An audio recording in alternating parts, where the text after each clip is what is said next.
Well, hi, happy Thursday, everybody. I'm sitting here chatting with Dr. Ryan Martin, who's going to join me in just a minute, and we're going to talk about anger today.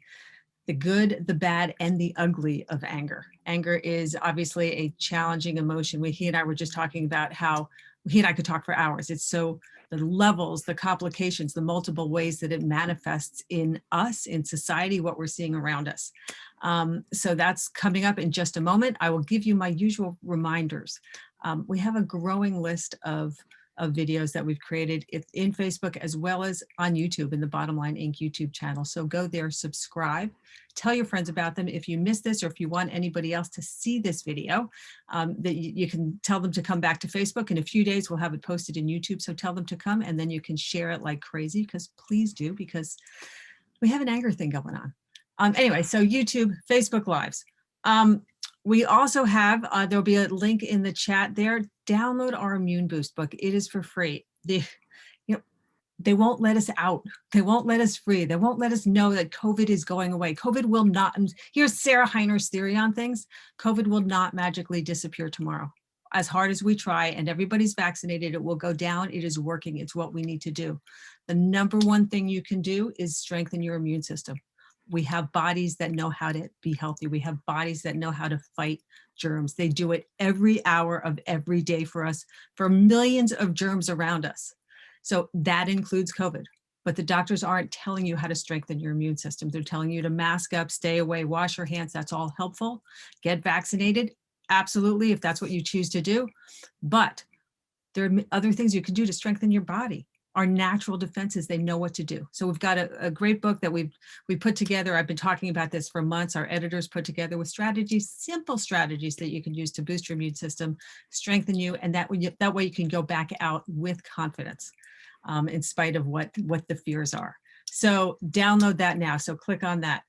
If you have questions about anger, if you got ticked off this morning when you were at your kids, at your spouse, when you were not driving to work or maybe driving to work, now that traffic is picking up a little bit, type those out in and we can share those. Lauren, as usual, is going to be passing along questions to me.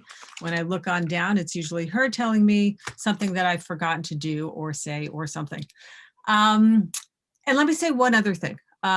Just to give you a heads up, I love doing these Facebook Lives, but actually this is going to be the last one that I'm going to do for a while. I'm kind of relooking at the communication channels of our messages.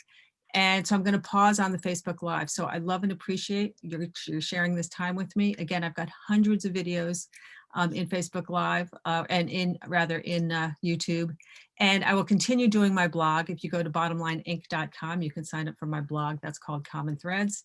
But just want to give you that heads up. So next Thursday, you can send me messages and I'll send you messages, but I'm not going to be chatting with you in the same way. All right, with that, let me bring on Dr. Ryan Martin. Hold on one second. I got to push a button. There's a button and there's Dr. Ryan Martin. Hey there. Hey, how are you? I am good. All right, let me read your bio so everyone knows how fabulous you are, because I know how fabulous you are, but they don't yet know you, except the millions of people who have seen your YouTube. Your TED Talk. All right, this is nationally known anger researcher, professor of psychology, and associate dean of the College of Arts and Humanities and Social Science at the University of Wisconsin, Green Bay, Ryan Martin. His TED Talk is entitled Why We Get Mad and Why It's Healthy, a fabulous TED Talk. And 3.2 million viewers have agreed with me that it is a fabulous TED Talk. He's the author of a great book, Why We Get Mad, How to Use Anger for Positive Change. Again, we're going to talk about that anger is not just a negative. Anger can actually be a good force. It's been important for us evolutionarily, and we're going to talk about that right now. He also has his own podcast called Psych and Stuff. I've listened to it. You should listen to it. It's a great podcast. And you can learn all about Ryan's activities at alltheragescience.com. Welcome. Thank you. Thank you for having me. I really appreciate being here and the nice introduction. I just read the bio. You did it. All right, well, let's start out. This is going to sound like the weirdest question. Can you define anger? Because I don't think it's such a simple thing to define. And I think people morph it and mush it into all sorts of other stuff. Yeah, and I think I agree with you. And I think that's a real problem when it comes to understanding it, is that people oftentimes confuse it with some other related concepts. So they confuse it with violence, they confuse it with aggression. And ultimately, anger is an emotion. It's a feeling state. It's in some ways analogous to fear, sadness, jealousy, a lot of other feeling states that we're familiar with. And more specifically, it's the feeling state associated with having been wronged, having had your goals blocked in some way. And there is, coming along with it, is a desire to lash out. So there's a desire, we often don't actually act on that desire, but there's a desire to lash out either physically or verbally at whoever or whatever wronged us. So do you think that people have kind of used that as a catch-all phrase, that in effect in your TED talk you talk about I'm so mad, and that that people just use that language, and that they may or may not even be feeling it, or that we're later on we'll talk about what's the phrase that you use, the labeling, where you use words that then kind of almost drive your emotion. So are we using it, misusing it, overusing that in some way, and then it's creating this angry undercurrent? Right. I think we probably, and I've not necessarily thought about it in this way before. But I think probably what happens is that people overuse it when they're talking about others. And so when they see instances of violence, they think about and talk about that as being an angry person. And it might be, but sometimes there's a lot more that drives violence than just anger, right? Violence is about power. Sometimes violence is instrumental. They're doing it for a particular goal. There's a lot more than drives that than anger. I think the opposite, though, is that sometimes when people are talking about themselves, they really have a tendency to minimize their own anger, that they think that anger is just that outward expression of anger. So I routinely hear people say, I don't really get mad. But what they mean is, I don't yell, I don't scream, I don't punch people. But I think unquestionably they get mad. They just express it differently. They might go pout in another room. They might just turn it inward on themselves and suppress it. But unquestionably they're becoming frustrated or angry at something. It's just that they don't tend to express it the way they think anger is always expressed. It's funny, I was going to ask you about, I'll call it seething silent anger. It's easy when you get mad, you yell at your kids, you tell a funny story in your book about flipping the bird to someone in a parking lot that didn't work out so well at the grocery store. But that's easy. That's almost like the release, like you get it out. Yep. But then there's this quiet seething thing, which actually is very unhealthy in terms of what we're doing to our body, especially, as you say, if you're denying that you're angry at all. Right. Yeah. So, anger can be really internalized in a lot of ways. And sometimes we suppress it and actually sort of blame ourselves and turn it inwardly that way. Sometimes we just sort of bottle it up, though. And then it ends up becoming released in spaces that we consider to be safe, whether they're safe or not. And what I mean by that is we might take it out on our wife and kids, or our spouse and our kids, because it wouldn't be safe, quote unquote, to do it at work and take it out on our boss. And so, we know that there are consequences there. So we bottle it up there, and then we handle it poorly later on. And there is that, I think, that sort of silent seething rage, and it's not good for us. It's not good for us in a lot of ways. There are all sorts of physiological consequences.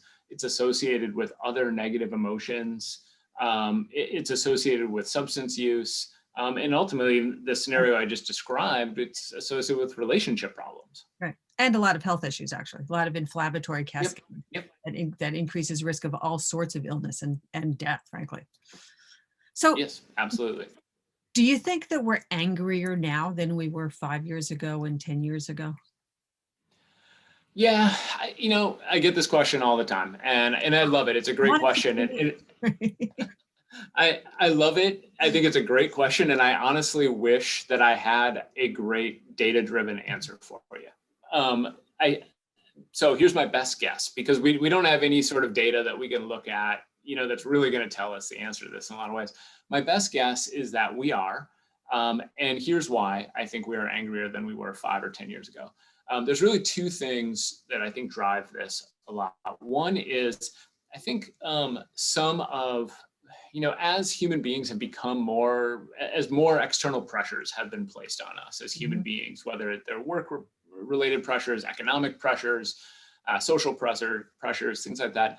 I think it's really influenced the likelihood that we become angry day in and day out.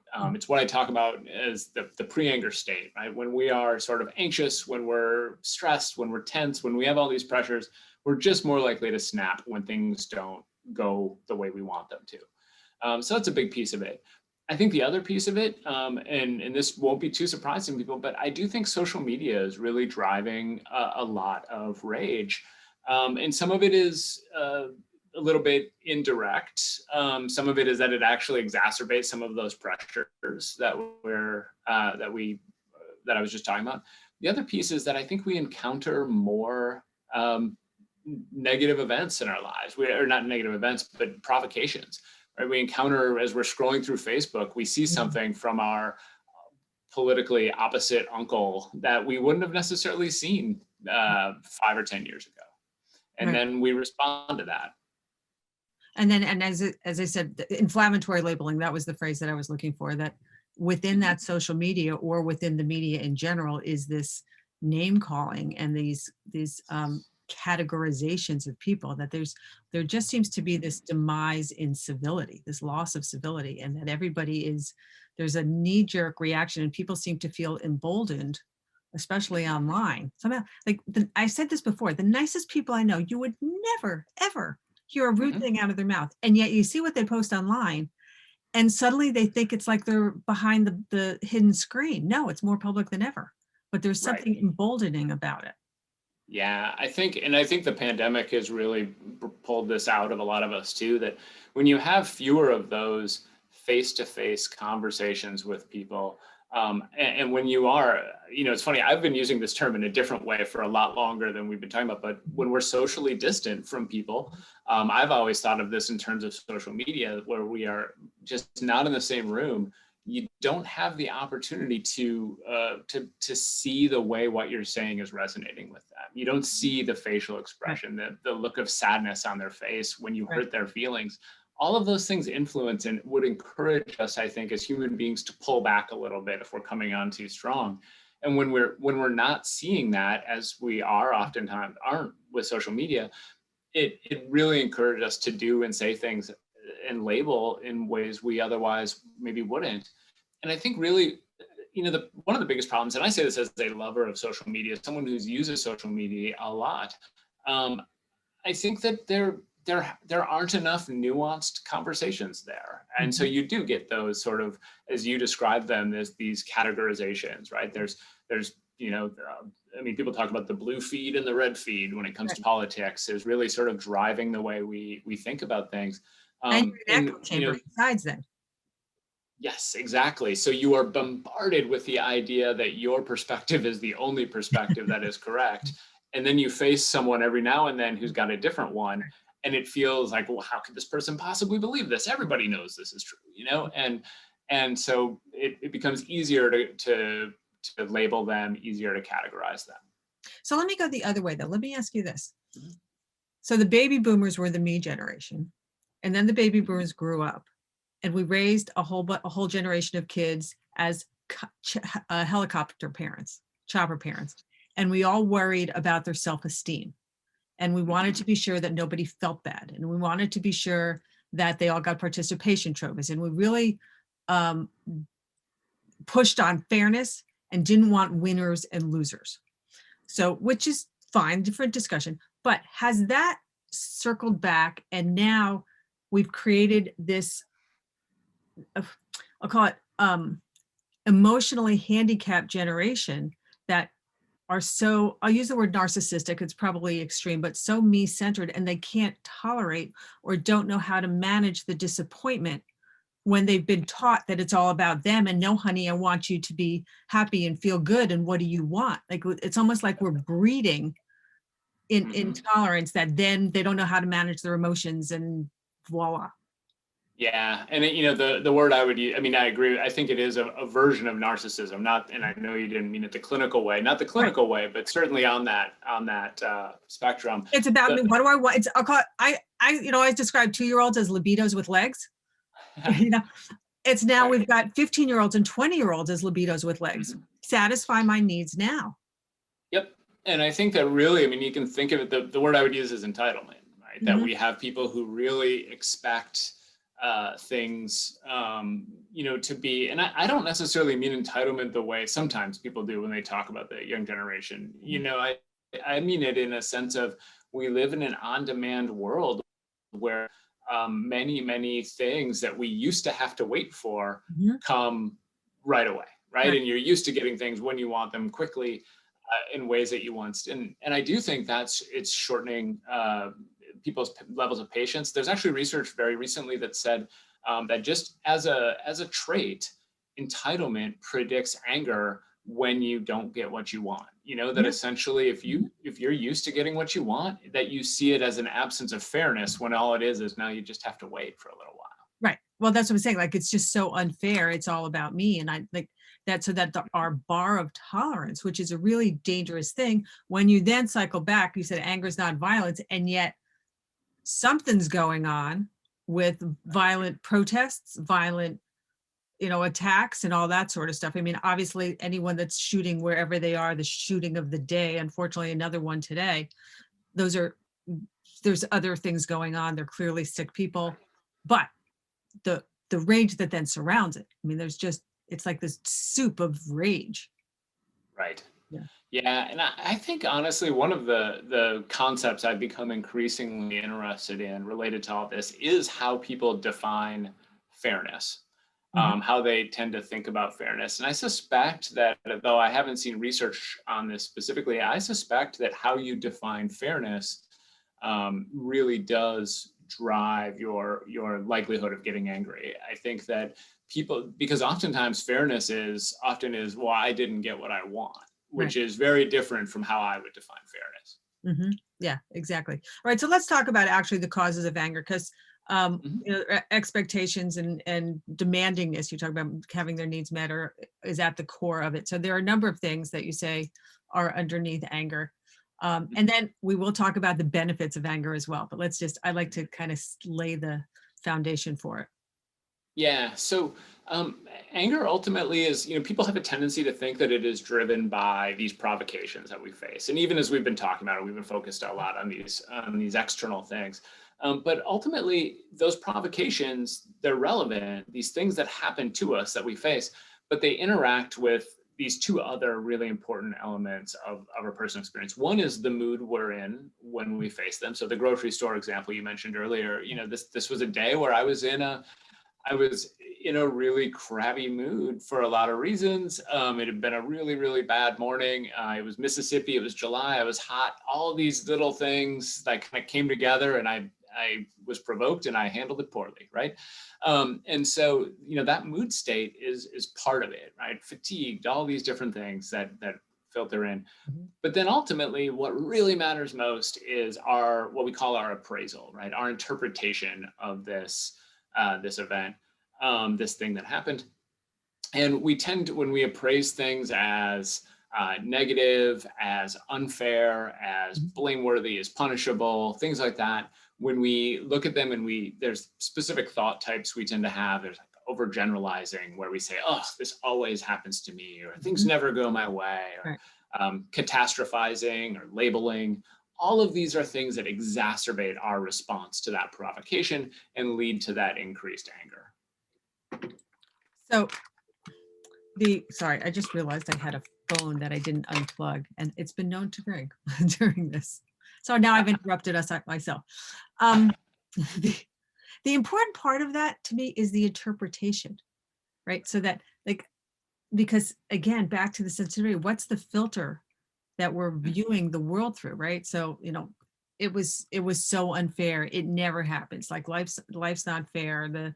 You know, that person is so inept, like that it's the our tolerance, our bar of tolerance to me is so impactful on Mhm. whether it comes out as anger or understanding. If you're at the line I always use is talking about, you're online, there's the chatter in your head, you're online at the cashier at the grocery store, and it's taking forever.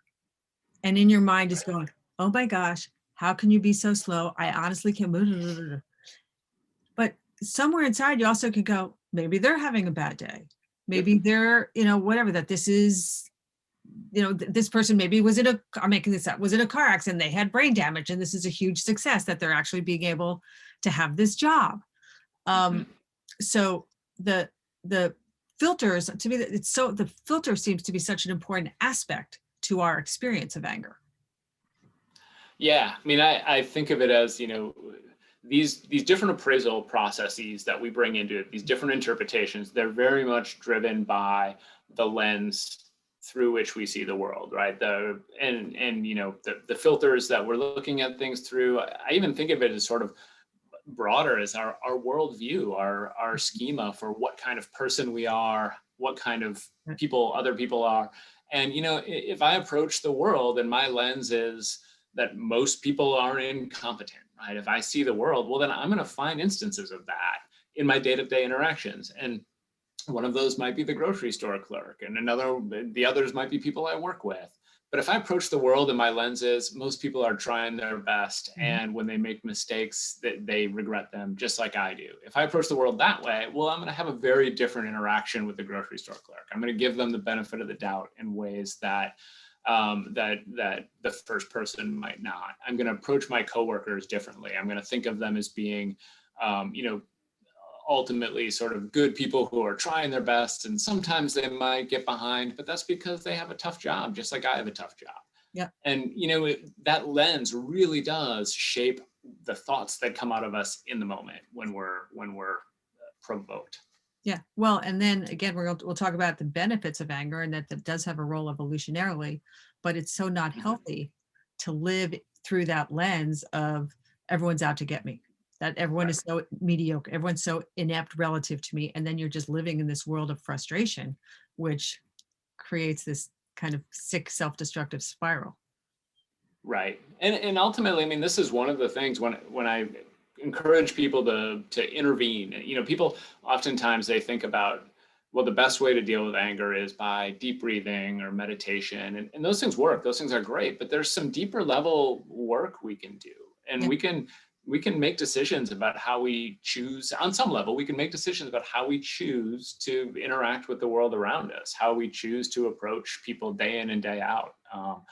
And when we're thoughtful and when we're aware of the lenses that we're looking at the world through, we can switch those lenses out for different lenses. Yeah. So how about, and again, I think this probably falls into some of your categories, but how about things like fear and shame or embarrassment? I think are kind of three things in particular that are often underneath anger. I always said to my kids, like, people get angry when they get caught, because now they got embarrassed. So the best defense is a good offense. So to me, those are three primary emotions that are deep and leave people vulnerable, that are triggers. What do you think of that? Yeah, I think, it's really important for people to realize that anger and any emotion, they typically don't happen in a vacuum, right? We feel anger at the same time we're feeling other things. And sometimes anger actually, a question people ask me often is, do you think anger is a secondary emotion? And I think it can be, right? Behind, sometimes what's driving this is, hurt. I'm feeling hurt. I'm feeling sad. Right. And feeling embarrassed or ashamed, feeling scared. Those things all tend to go along together. And in fact, one of the, you think about like anger versus fear in a particular instance. First of all, physiologically, those two things are very, very similar, right? You feel them. It would be hard. You'd be hard pressed to find differences in the way you feel those two things physically. One of the big differences has to do with, in part, how much power you have in a particular situation. If you're provoked, if you have no power in the situation, say, like, let's talk about a literal provocation, someone much bigger than you, someone holding a weapon or something like that, you're likely to be scared. Same situation, but the person's much smaller than you, not holding a weapon.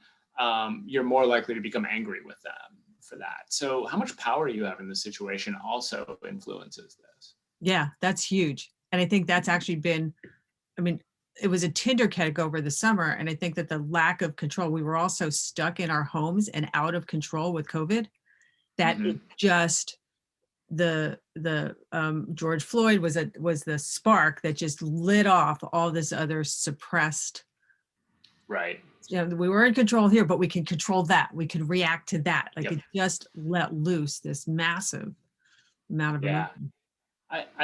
I think we really can't minimize the impact of the pandemic on Mhm. a variety of problems right now people are having related to anger. I think it's driving, sometimes directly, sometimes indirectly. It's really driving a lot of the angst people are having. And then when you add to it, we're in the middle of this really, really huge election just a few months back, that also influenced that led to tension and fear and anxiety and anger Mhm. that was also adding to that.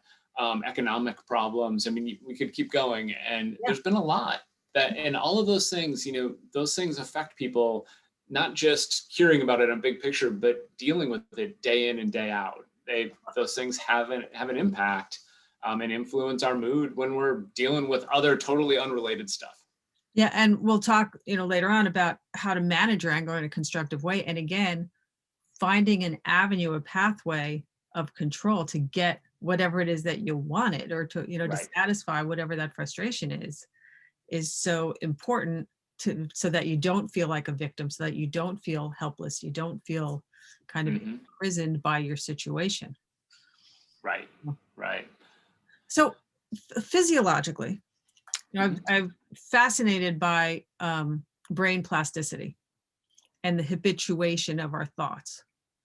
And have we now, because of this cycle of anger, because of this kind of frequent behavior, anger reaction that we've Hmm. now gotten into this, very comfortable zone with, do we need to almost rewire our brains? Has anger become a habit for a lot of people, that the first Hmm. response is anger versus take a breath, consider the situation, etc.?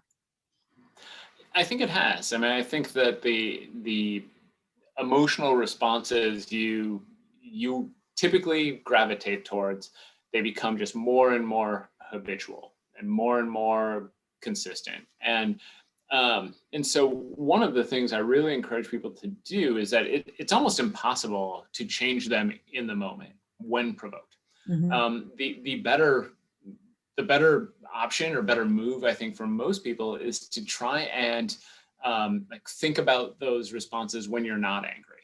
Hmm. So think back on the last time you got angry. How did you handle it? What did you do? What do you wish you had done?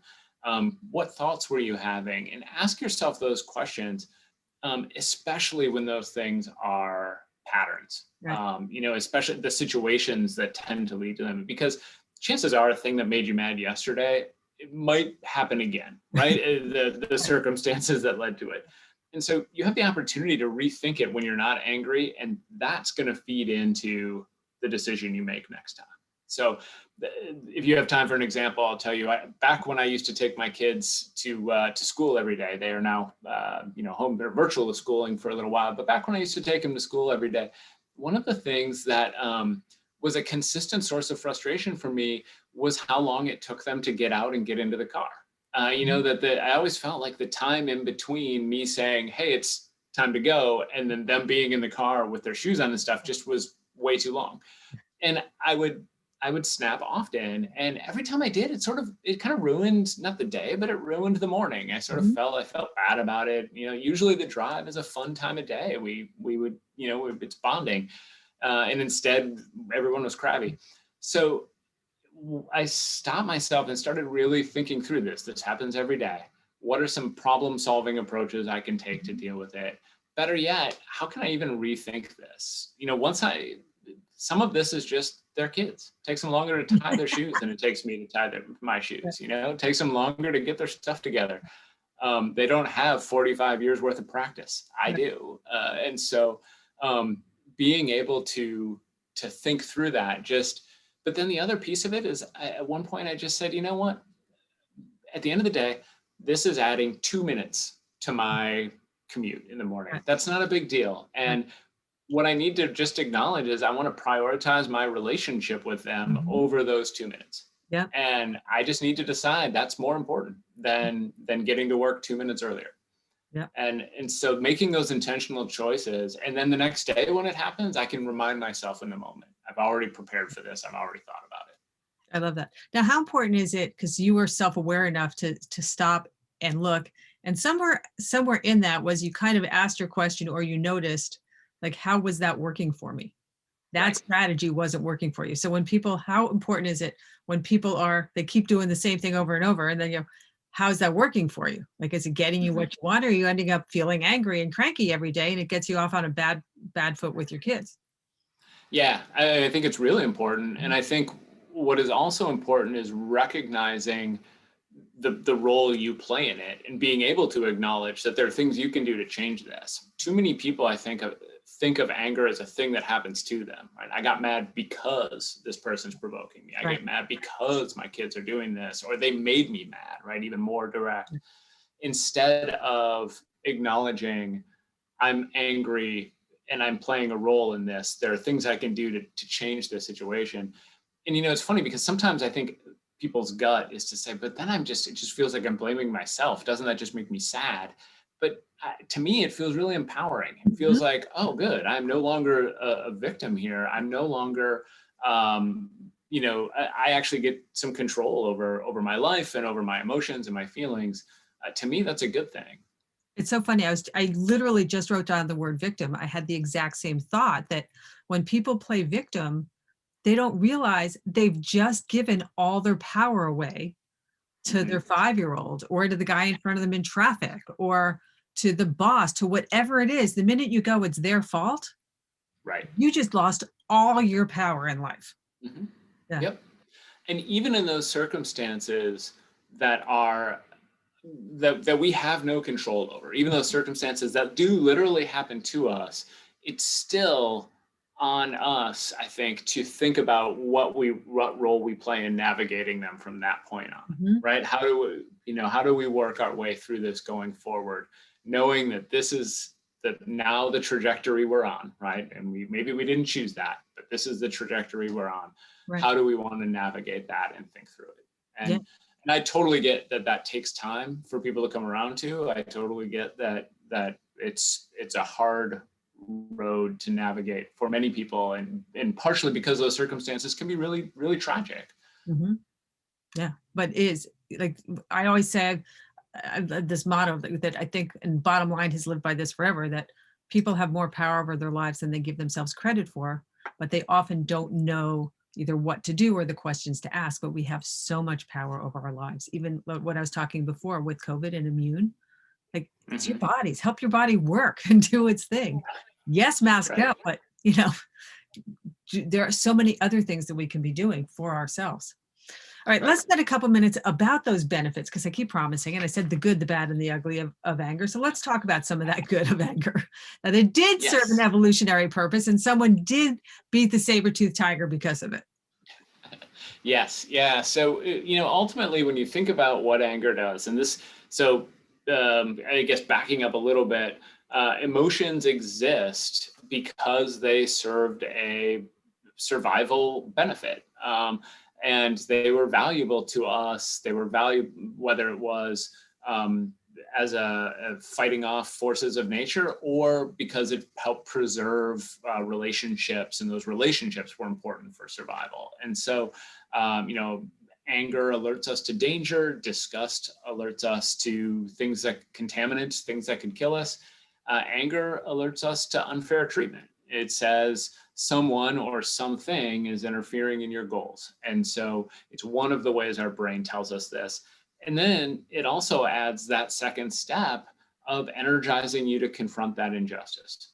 And so when your fight or flight system kicks in, that is your brain's way of energizing your body to fight back or to respond to that injustice.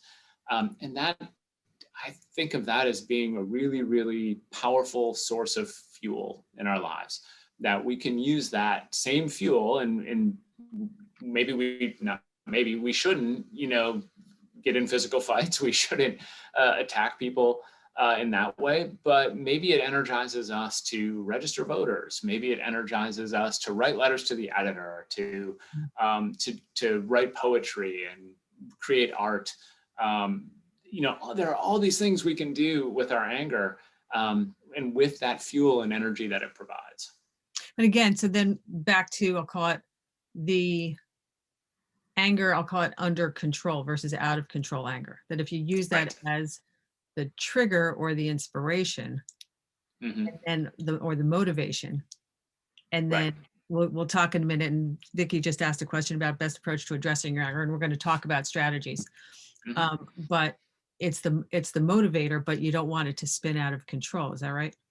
Yeah, I mean, this is why I like the fuel metaphor so much, because like any fuel, it can explode, right? It can burn up in ways you don't want it to, and it can cause you all sorts of problems. But when kept under control, it can be used in all sorts of positive ways. And when we channel it into healthy, productive responses, it can be really effective and really meaningful.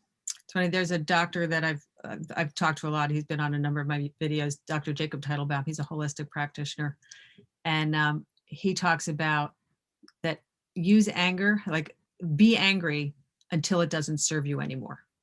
Like feel your anger, yell at your kids for a moment, because sometimes you just got to yell. Maybe or do whatever. Like sometimes you have to express that anger strategically. But then when it starts to eat at you and it starts to become destructive, the destructive side of it, then let it go. Right.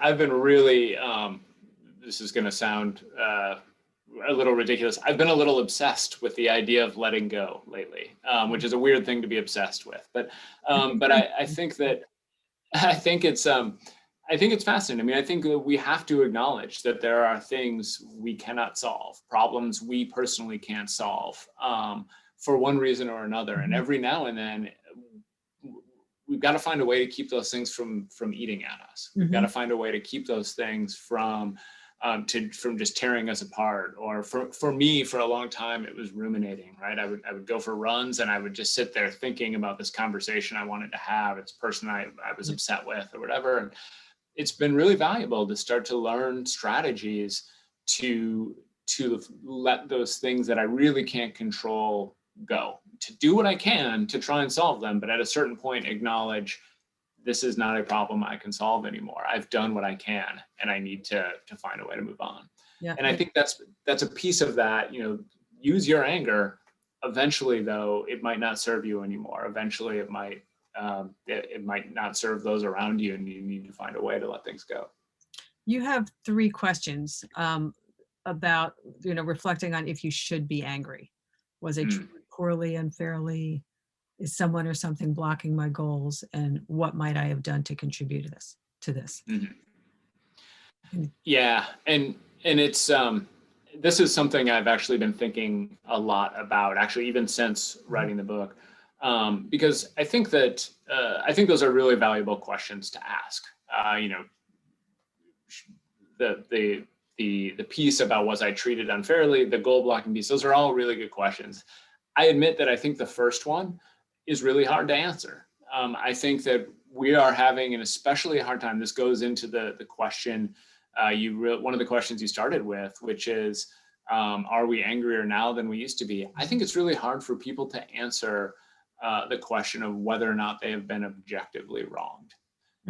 That especially because I think we've gotten not as great at information literacy. We have a harder time evaluating sources. We have a harder time keeping those things in our mind. And I think people are having a hard time knowing, was I objectively wrong, or did I just not get what I wanted? And I think those are really, it's hard for people to know. And I think sometimes people are reacting on false information when they get angry. Well, and then you said even the third one, which is really difficult for people and their pride to confront, which is, did I contribute to this in some way? Yep. Am I actually responsible for the situation? Did I actually, we all get embarrassed if we cut someone else off in traffic, right? And then they flip us off. And then but you go, wow, maybe I really did cut them off, right? Maybe I am Right. driving like a goofball. Yeah. To be, as a very simple example. But I think that people don't like to admit their errors, and it's okay. It feels actually, to me, very refreshing to admit I'm wrong. Right. Yeah.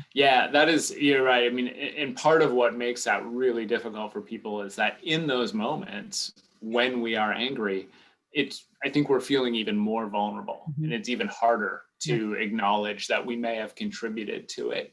And contributed doesn't mean necessarily caused exclusively. It just means that we brought something to this picture that might have influenced how they responded to us, that we did or said something that might have drawn something out. And so this isn't intended to victim blame, just sort of to own again that responsibility and whether or not we played a role here.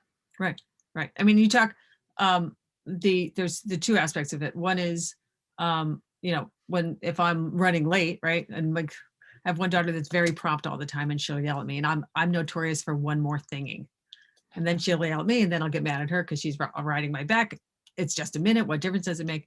But yeah, I mean, yes, I one more thing I shouldn't have, like that. I created the situation that then created this cascade of anger.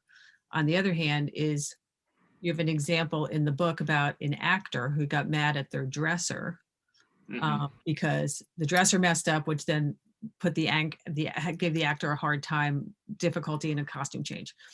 But he got mad because he was so fearful for his career. He was afraid of being embarrassed. He was afraid, like all those other emotions under there, to the point of his anger, a secondary emotion in some cases, that underneath it, that he could his angst definitely contributed to his angry response. Yep. Yeah. I mean, he was doing something that I like that we call catastrophizing, right? He had decided that this moment was going to lead to X happening, and then Y happening, and then Z happening. And the interesting thing is that all of those things might be true. And one of the things I mentioned in the book is that I imagine the acting community is a very small community, that errors tend to echo, that mistakes people make tend to be recognized by other directors and so on. And so it might have all been true. But yeah, this in his mind, he had taken this thing and said, this happened, and therefore all of these bad things were going to happen. His life was ending, right? His career was done. He was headed back to, Starbucks. Right. And so that all of this, this catastrophizing, you're right, it leads to fear. It leads to all sorts of other emotional experiences too, that become really, really hard for people to handle, especially in that moment. Well, and blame. I mean, in the end, now the dresser was responsible. There was, they earned the blame a little bit in that situation, and you have to buy the book to read the story. I'll plug your book. Thank you. You're welcome. But yeah, I mean, we'll tend to blame as well, whether as a defense tactic, I guess. Yep. Yeah, I mean, there's a concept that we sometimes refer to, or that Albert Ellis referred to as other directed shoulds, right? And so we go through the world and we kind of decide this is how other people should act. And sometimes those things are written down, right? I mean, there are laws, right? There are rules, things like that. Sometimes those other directed shoulds, though, are just our own rules, right? That we have essentially decided. I always think of the speed on the highway as being a good example of this, because yes, there is a written speed that we're supposed to go. I know very few people who actually go that speed. The question is always, how much over that speed limit do you go? Yeah. And for some people it's 5 miles over. For some people it's 10 miles over. But the interesting thing is that if I say five is what I like to go, well, then the person who comes up behind me and rides my bumper because I'm not going fast enough, I think of them as a hazard. I think of them as this bad person because my other directed shoulds are saying that. The person I come up behind who's driving 5 under, or the actual speed limit, I also think of them as a hazard, that because they're the ones slowing me down. But the speed on the highway, those types of other directed shoulds, they exist all over. That's not the only Mhm. experience or the only existence of. That they happen at work. We have other directed shoulds for how our coworkers should act. We Mhm. have other directed shoulds for, you know, rules for walking down the street. I think the pandemic has brought out a lot of other directed shoulds, you know, whether or not people are supposed to be, how close they're supposed to be, who they should be getting together with, all of these things. Yeah, there are rules and there are guidelines and there are directives, but then people are also putting their own sort of rules out there for what's appropriate and what's not appropriate. And that tends to really drive people's angry response. Which goes back to control. Yes, You know, yes, I don't wear masks in the park. I'm outside. I'm in the fresh air. I'm not with you. right, And I get hairy eyeballs sometimes about it. right, That's their problem, not my problem. I am not right, coughing on you. We are walking by. The science does not have me suffocating you in germs when I am out in the park. Um, right. so, but then we get, yeah, so we rile ourselves up back to our expectations. Mhm. All right, so now what do people do about it? How do they Yeah. fix it? You know, I mentioned before, I'll reiterate though, you know, that a lot of people tend to focus on the experience of anger, the idea that, okay, when I'm angry, I need to count to 10. I need to ground myself somehow. I need to do some deep breathing exercises. And all of those things work. I think they're really, really valuable. The thing is, those types of approaches, they deal with one relatively small piece of the broader anger experience. And we actually we can intervene in multiple places when we think about that, like what I call the why we get mad model, Right. right? We can intervene in our in the provocations we invite into our lives, right? We actually make decisions day in and day out about the things we experience, and we can think about what stuff we want to invite into our lives. I don't see scary movies very often anymore because I didn't like the way they made me feel. Right. I can also do that with, you know, someone's Facebook feed that makes me angry or that I get angry over. So that's one thing. We can also think about how we're taking care of ourselves. We can think of what that pre-anger state, you know, am I getting enough rest? Am I eating well? Am I exercising? You know, I'm thinking of this metaphor right now based on some things you said earlier, but the idea that we can essentially, you know, build our anger immune system, Mhm. and think about the things that how we're taking care of ourselves, and then therefore, you know, be in a better mood, in a better state Right. when we do that stuff. You And then think anger isn't a good thing? right, Right. exactly. Anger is not a good thing. And then the other is, we can think about our appraisal process. We can think about the thoughts we're having in that moment. How am I interpreting this? What am I, how am I labeling that person? How am I catastrophizing? Who am I blaming? We can think about all of those different things, and we can replace those thoughts with other healthier thoughts. We can make steps to change that lens that we were talking about earlier. And then, you know, even after all that's said and done, even when we do get angry, we can think about what we do about it, and we can channel it into other more effective strategies. We don't have to go sit and pout in our room. We don't have to yell and scream. We can have productive, though difficult, conversations. We can channel it into art. We can protest. We can do all sorts of things that are good, healthy outlets for that frustration and for that anger. Is some of this a two-step process? So Vicky had asked me about, you know, what's the best way to address it? And she talked about deep breathing and relaxing. And she said, but they don't work because you end up, I'll call it suppressing her anger. So is it stop the cascade, the angry cascade in the moment, be it breathing, be it distracting, be it retraining yourself through, you know, over time.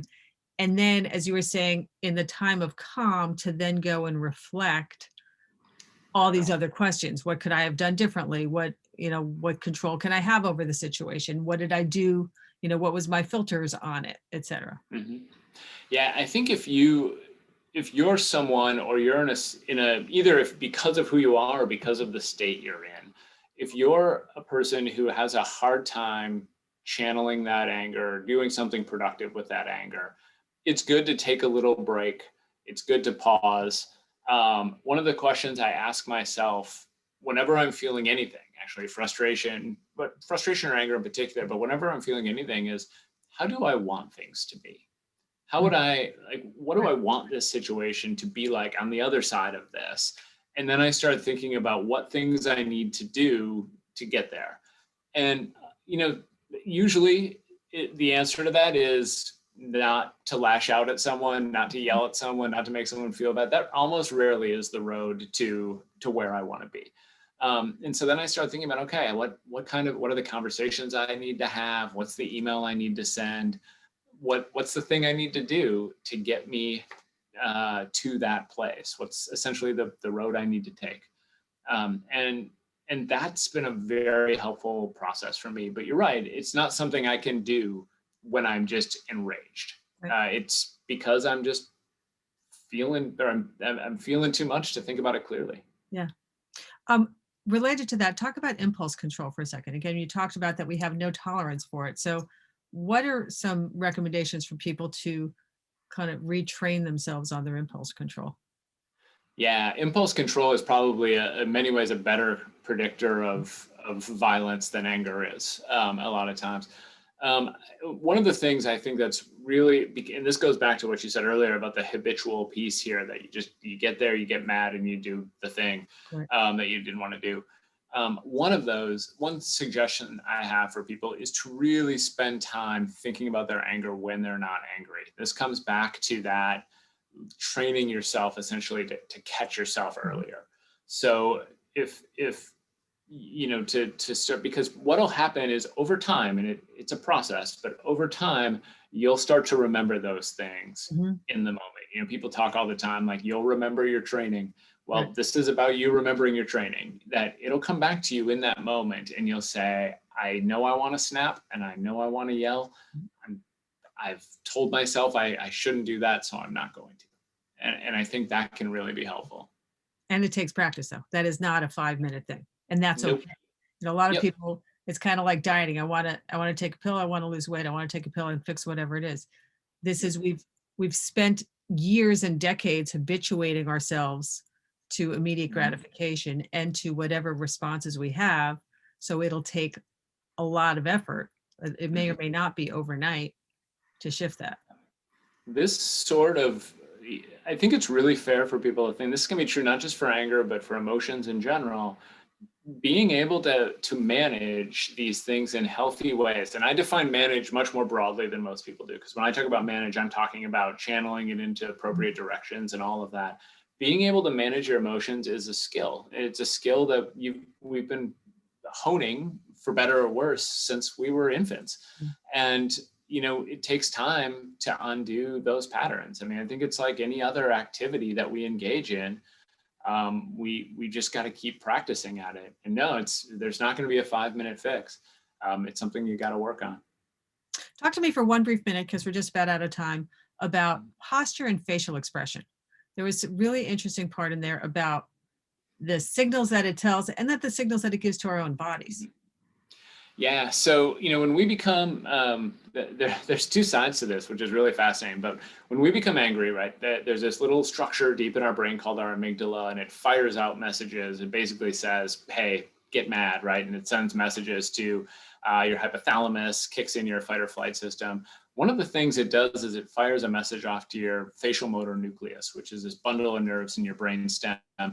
And that kicks in your immediate anger facial expression, right? The furrowed brow and the flared nostrils, exactly. So it kicks in that facial expression. And what's so fascinating about that is that this is the part of the anger response you can't really control. It happens so quickly. And that's part of that evolutionary piece. It served us, it's called the threat gesture. It served us as a way of communicating immediately.